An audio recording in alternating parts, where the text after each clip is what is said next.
Bismillahirrahmanirrahim. Elhamdülillahi Rabbil alemin. Ve salatu ve selamu ala nebiyyina Muhammedin ve ala alihi ve sahabetihi ecma'in. Rabbi şrah li sadri ve yessir li emri ve hlul ukdeten min lisani yefqahu qawli ve ba'd. Möhtərəm qardaşlarım, ən birinci özümə, sonra isə sizə Allah Taala'dan haqq təqvasına qorxmağı nəsihət edirəm. Və o haqq təqva ki, gizlində də olur, aşkarda da. Və Allah Taala'dan kimlər ki, gizlində də aşkarda qorxurlar, onlar sadiqlər sayılırlar. Və kimlər ki, Allah Taala'dan aşkarda qorxub, gizlində isə Allaha düşman olurlar, onlar münafiqlər sayılırlar. Və yaxud onlara bənzər olanlar sayılırlar. Çünki Allah Taala'dan zahirdə qorxub, batində, yəni gizlində qorxmamaq, yəni həddə aşmaq hamının bacardığı bir şeydir. Yəni necə deyirlər, zahirdə Ömər ibn Xattab kimi gəzmək və olmaq rahatdır, gizlində isə onun işçiləri kimi belə olmaq çətindir.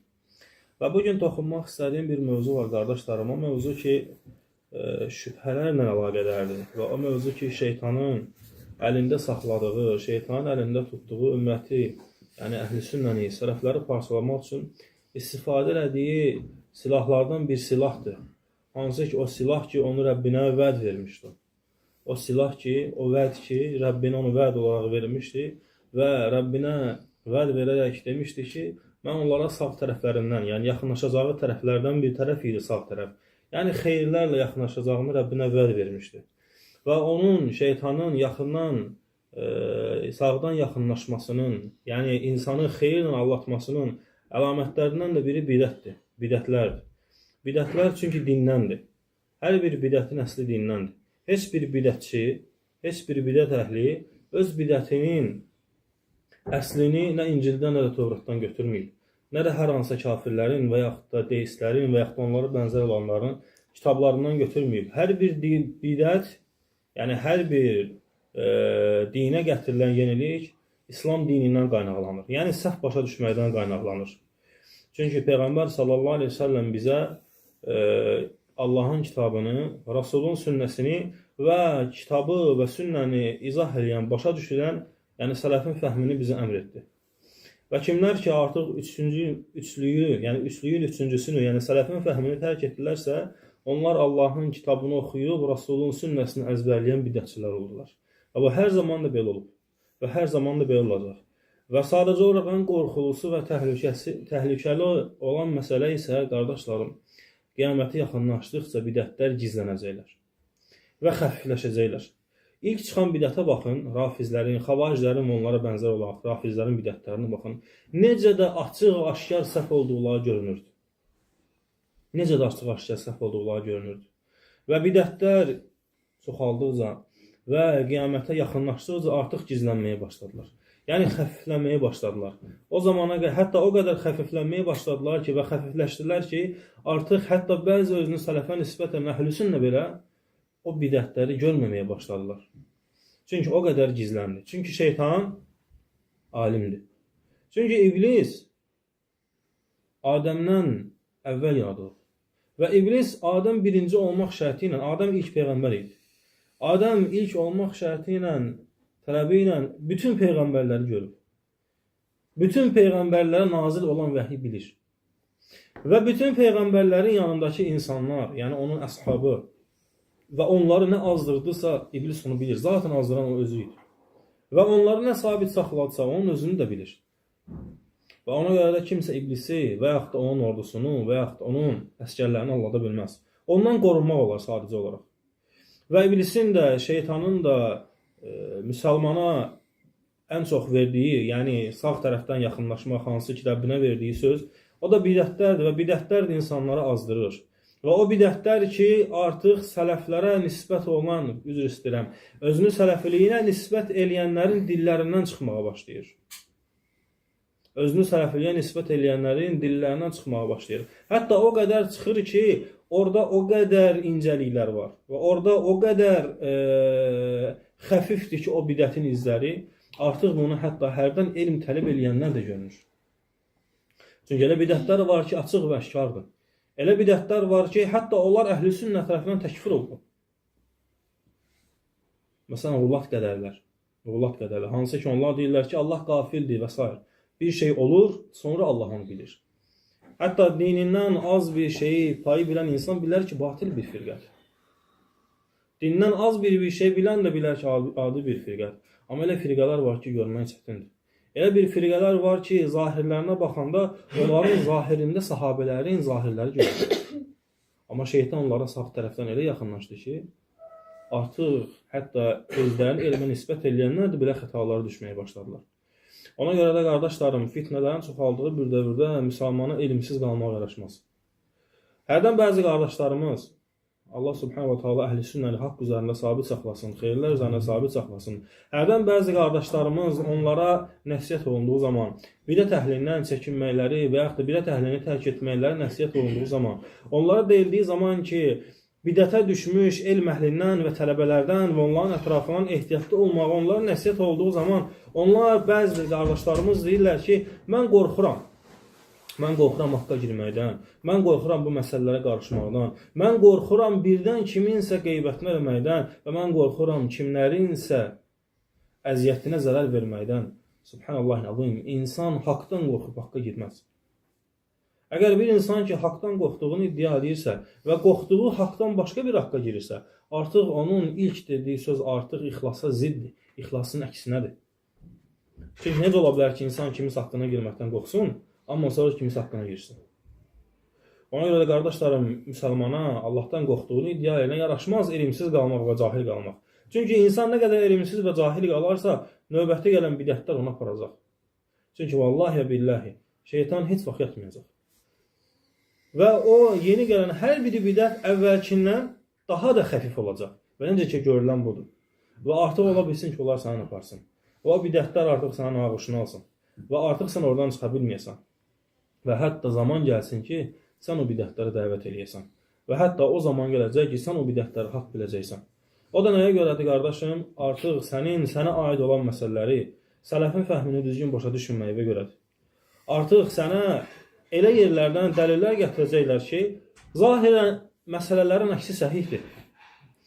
İnsanlar var, deyirlər ki, dua qəlbdə olur, aşağıda dua olmur, duanın yeri qəlbdir. Ehtiyac yoxdur insanlar üçün dua eləməyə. Duanın yeri qəlbdir, gizlində gedin dua eləyin. Əslən düz deyir insan. Xüsusən də rəhbərinə qarşı. Deyir ki, rəhbərə aşkarda dua edənlər yaltaqdır və yaxud ona bənzərlər. Duanın yeri qəlbdir. Qəlbdə dua eləmək lazımdır. Açıq aşkarda dua eləmək olmaz. Açıq aşkarda olan dua ixlasa zərərdir. Vallahi insanın danışıqları həqiqətə yaxındır. Amma orada kiçik bir bidət var. O da hizbilik bidətidir. Və yaxud ona bənzər şeylər. Məgər aşağıda dua eləmək nə zamandan bidət oldu ki, məgər qunut duası açıq-aşkar olunmur? Məgər müsəlmana ona ikram etdiyi zaman onun malına, mülkünə bərəkət deyə dua etməsi aşağıda olunmur? Məgər müsəlmanın övladını görəndə və yaxud da onda bir xeyir görəndə, onun mülkünə bərəkət oxuyanda və yaxud da əqiq kəsən bir müsəlmanın məclisində olanda dualar açıq-aşkar olunmur? Ona görə qardaşlarım, elə bidətlər var ki, kiçikdir. Və o bidəti gətirənlərin də dəlilləri kitab və sünnəyə uyğundur. Amma kitab və sünnə deyil, uyğundur. Uyğun olmaqla eyni olmaq fərqli şeylərdir. Çünki bir şeyin özü və bir şeyin bənzəri eyni deyil. Necə ki, cənnət və cəhənnəm, cənnət və bu dünya eyni olmadığı kimi. Məgər Allah subhanahu wa ta'alanın qulları cənnətə girəndə deməyəcəklərmi ki, bizə dünyada da bunun bənzəri verilmişdir. Ona görə də bir şeyin bənzərinin olması bir şeyin özü olmaq demək deyil. İnsanlar özləri bu dünya, biz özümüz, insanlar özləri bu dünyada, cənnətdə də biz belə olacaq, amma forma fərqli olacaq. Necə ki, Peyğəmbər sallallahu aleyhi ve sellem vəsf eləyərdi və iki ləfz gəlib, bəzi ləfzlərdə gəlib ki, Adəm kimi bir aşıqlı olacaqlar, bəzi ləfzlərdə gəlib ki, Yusuf əleyhissalam kimi və bəzi ləfzlərdə gəlib ki, Adəm kimi boyları hündür olacaq. Amma biz özümüz olacağıq. Amma biz bu dünyada deyilik. Ona görə də qardaşlarım, hərdən batil sözlərin haqqa oxşaması onun haqq olmağı demək deyil. Ona görə gələ müsəlman ehtiyatlı olaq, müsəlman diqqətli olaq. Və Allah razı olsun ölkəmizdəki böyük qardaşlarımızdan, böyük elm əhlindən, böyük sələflərimizdən əziyyət çəkiblər, oxuyublar, gəliblər, bizi dəvət ediblər və bizə haqq öyrədiblər. Və bu boyda əziyyətin qabağında onlardan elm tələb eləməmək və bu qədər əziyyətin qarşılığında onların elmindən istifadə eləməmək artıq özü bir zülmdür. Çünki Mutaffifin deyilən bir surə var Allah Taala'nın kitabında. Allah Taala vay deyə onları dua edib. Özü istəyirəm, vay deyə onları vəd verib Allah Taala. Vay olsun tərəzidə alladanlara. Tərəzidə alladanlar təkcə bazarlarda meyvə satanlar, tərəvəz satanlar deyil. Tərəzidə alladanlar hətta qəlblər arasında alladanlar. Ona görə sələf deyərdi ki, elm əhlinin boynunda vacib olan insanlara bilmədiklərini öyrətməkdir.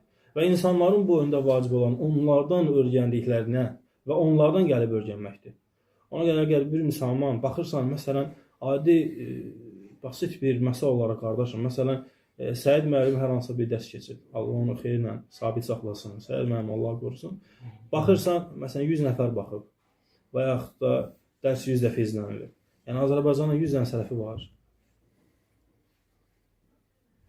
Yəni Azərbaycandakı sələflərin sayı 100 dənədir.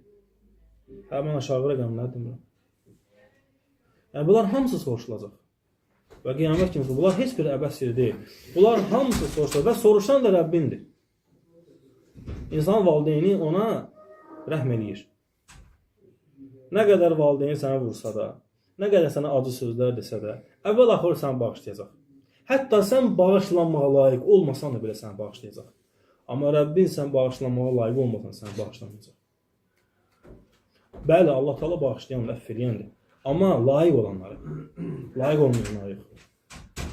Ona görə necə ki Allah Taala'nın nemətləri, yəni cənnət, necə ki cənnət böyükdür və necə ki cənnət nemətlərlə doludur və artıqdır və əzab da həmçinin. Cənnətin ən kasıb mülkü olan bu dünyanın 9 misli qədər olacaq. Ən kasıbı budur. Amma halbuki cənnətin ən varlısı belə bu olsaydı, yenə də bəs eləyər, hətta yenə də artıq idi. Amma ən kasıbı budur. Və od da həmçinin onun əksi. Ona görə sahabələr deyəndə ki, ya Rasulullah, dünyanın odundan 70 dəfə artıq yanır, şiddətli yanır. Məgər bu dünyanın odu kimi olsaydı, cəsədi yandıran, bədəni yandıran, məgər o əzab olaraq kifayət eləməzdi. Peyğəmbər sallallahu əleyhi və səlləm kifayət eləyər, amma Allahın əzabı şiddətlidir. Necə ki nemətləri də üstündür və necə ki nemətləri də əzəmətlidir. Ona görə qardaşlarım, yəni bu qısa bir xatırlatma idi və qısa bir xatırlatmaqda da məqsədim o idi ki, sabit qalmaq üçün səbəblərdən yapışmayanlar özlərindən başqa heç kimi qınamasınlar. Və əgər yapışmasalar o səbəblərdən, onlar əvvəl-axır özlərindən qabaqki qardaşları necə azdırsa bidətlərin içində, onlar da az azalır. Onlar da az azalır və ona görə Peyğəmbər sallallahu əleyhi və səlləm Rəbbinə dua edib deyərdi ki, ey qəlbləri çevirən Rəbbim, mənim də qəlbimi dinin üzərində sabit saxla. Subhanallahın alayhi Muhammed sallallahu əleyhi və səlləmin, onun ümmətinin, yəni sahabələrinin dilindən düşməyən bir zikir. Yəni bu onu göstərir ki, insanın azmağında ümidlər çoxdur. Hətta elmi bilən, haqqı bilənlər, o ki qalmışdır, örgənməyən və bilməyənlər necə. Ona görə Allah Taala'dan istəyirəm ki, bizə haqqı haqq olaraq göstərsin və batili də batil olaraq göstərsin. Və nə xeyirdirsə, həm bizim bu dünyamız üçün, həm axirətimiz üçün bizi o xeyirlərlə bəzəsin, o xeyirlərlə bizi uzatsın. Allah Taala müsəlmanları qorusun, müsəlman ölkələrini qorusun, müsəlman rəhbərlərini qorusun və müsəlmanların ordularını qorusun. Və kimlər ki müsəlmanlara, müsəlman ölkələrinə, müsəlman rəhbərlərinə zərər istəyirlərsə, Allah onların zərərlərini öz silahlarının üzərinə qaytarsın. Allah Taala bizi bağışlasın, bizi əfv eləsin və bizi eşidib faydalanlardan eləsin və bildiklərimiz nə qədərdirsə ona əməl etməyə bizə Allah Taala müvəffəq eləsin. Əzün Allah bilir. Və sallallahu aleyhi nəbiyyina Muhammedin və alə alihi və sahabətihi ecmaîn.